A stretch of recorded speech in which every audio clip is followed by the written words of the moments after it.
In the places where we found many people unknown to us. In a student's life, brotherhood is the one thing which is required in many aspects.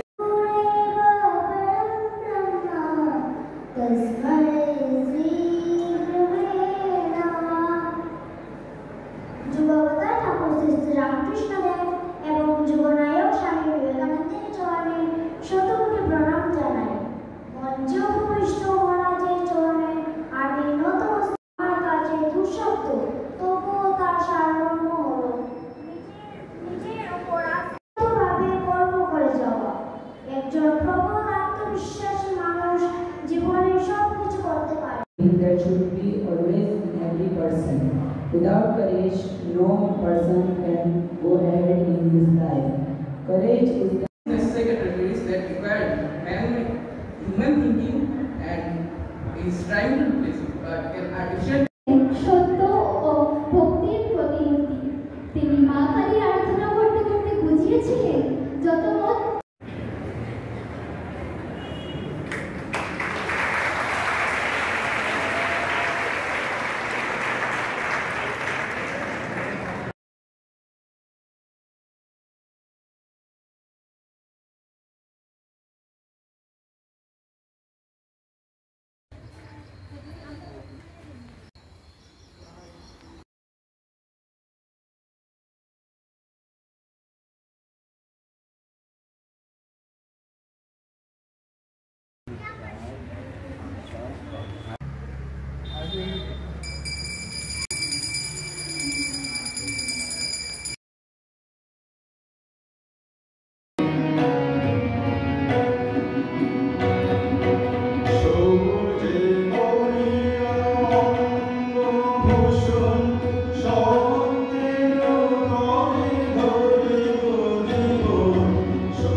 জননী সারদা দেবী রামকৃষ্ণ জগদ্গুরু আদপন্নে তয়ো সেবা প্রণমান। বিরাট বটগাছের মতো তোর তলায় এসে সংসার পীড়িত ভক্তেরা আশ্রয় নেবে। সেই বিরাট বটগাছ স্বরূপ স্বামী বিবেকানন্দের চরণে আমাদের ভক্তিপূর্ণ প্রণাম জানাচ্ছি। ও আনন্দ সুবাই সচিব সুখ স্বরূপায়। নারদের একটা প্রদেশ শুকাতে নয়, প্রদেশ শুকাতে দিয়ে দুজনে কথা বলছেন। নারদ ভাবছেন যে নারায়ণ এখন তারপরে নারদ বললেন শুকিয়ে গেছে চাদরটা। হ্যাঁ, শুকিয়ে গেছে, নিয়ে এসো আমার কাছে। নিয়ে বললেন দেখো, এই যে একটা গুরুদেব নিজ নিজ গুরুদেবকে পদ্ধতি অধ্যয়ন করতে বলছেন, সেটাই পথ। এটিকে অবলম্বন করেই আমাদের এগিয়ে যেতে হবে। এটি সম্মেলনের অঙ্গ হিসাবে আমরা সবাই অভ্যাস করব। সমবেত অধ্যয়নে আমি ক্রমগুলো ভুলে যাব, আপনারা সেই অনুযায়ী করতে থাকবেন। ধ্যানের যে প্রয়োজনীয়তা এবং উপকারিতা সেটি সারা পৃথিবীতে পরীক্ষিত। আমরা প্রতিদিন এই ধ্যান অভ্যাস করলে আমাদের দেহে মনে যে পরিবর্তন। তার লক্ষণ আছে। একটি লক্ষণ আনন্দ, সংকোচ থাকে না। যেমন সমুদ্র, উপরে হিলদোল পল্লব, নিচে গভীর জল। যার ভগবান দর্শন হয়েছে সে কখনো পাগলের ন্যায়, কখনো পিশাচের ন্যায়, সূচির অসুচির জ্ঞান নেই।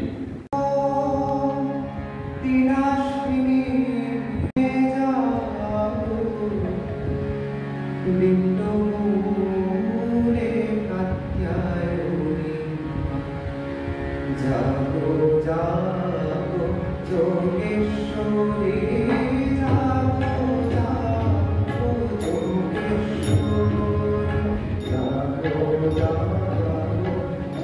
যোগেশ্বরী, জাগো জাগো যোগেশ্বরী,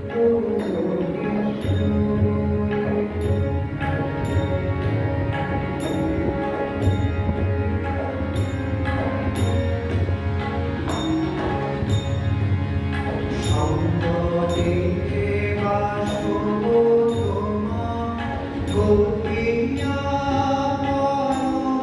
যোগেশ্বরী।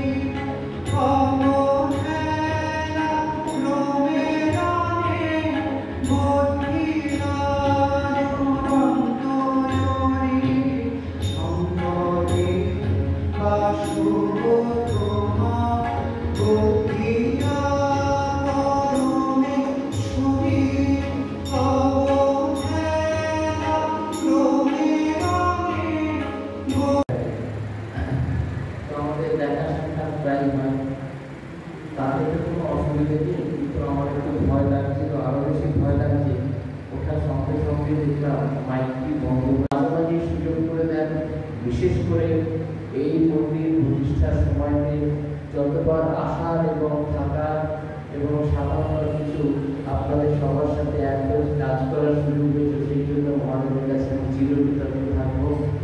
আর ভক্তদের সাথে দেখা হলে সে তো আনন্দিত হয়।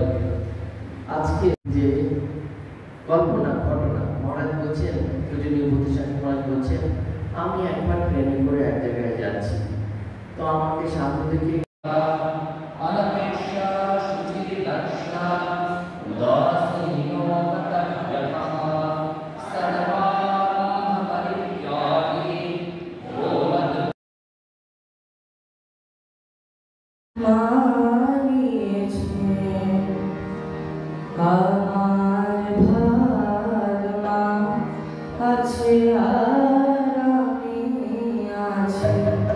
ভাবনা কিয়া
বললাম, মহারাজ বলছেন আসছেন যখন একটু বলবেন।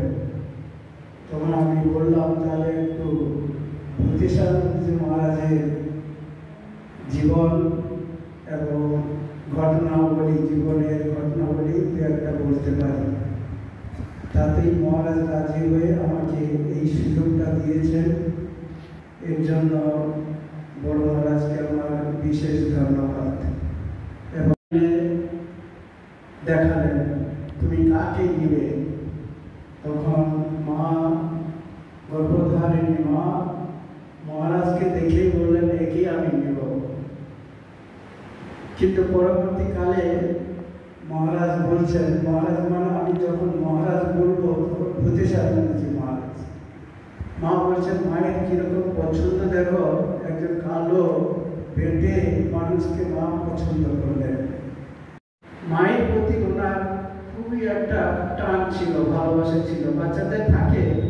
তো উনি নিজে বলেছেন আমি মাকে খুব ভালোবাসতাম। কিরকম, মায়ের একবার শরীর খারাপ হয়েছে, জ্বর হয়েছে, তখন উনি মনে মনে ভাবেন, তখন উনি ছোট বাচ্চা, উনি মনে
সালে স্বামীজি চিকাগো শহরে মহাধর্ম সম্মেলনে যোগদানের জন্য গিয়েছিলেন।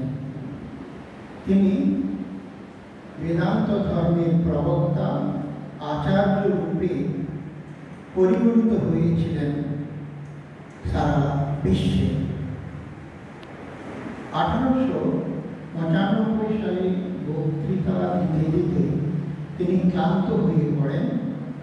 নিউ ইয়র্ক শহর থেকে অল্প দূরে সহস্র দ্বীপোদ্যানে একটি বাংলোতে বিশ্রাম নেবেন, এটা ঠিক হয়। এই বাংলোটি ছিল মিস ডাচারি। সময়টি ছিল গ্রীষ্মকাল। সেখানে তিনি 7 সপ্তাহ ছিলেন। স্বামীজির গুণবদ্ধ শ্রোতা, ছাত্রছাত্রী, শিষ্য শিষ্যা এরাও স্বামীজির সঙ্গে থেকে সাধন ভজন, শাস্ত্রপাঠ, সাধুসঙ্গ করবেন ঠিক করলেন। মোট শ্রীরাম কৃষ্ণ নাম, শ্রীরাম কৃষ্ণ নাম, শ্রীরাম কৃষ্ণ নাম, প্রেম ভরে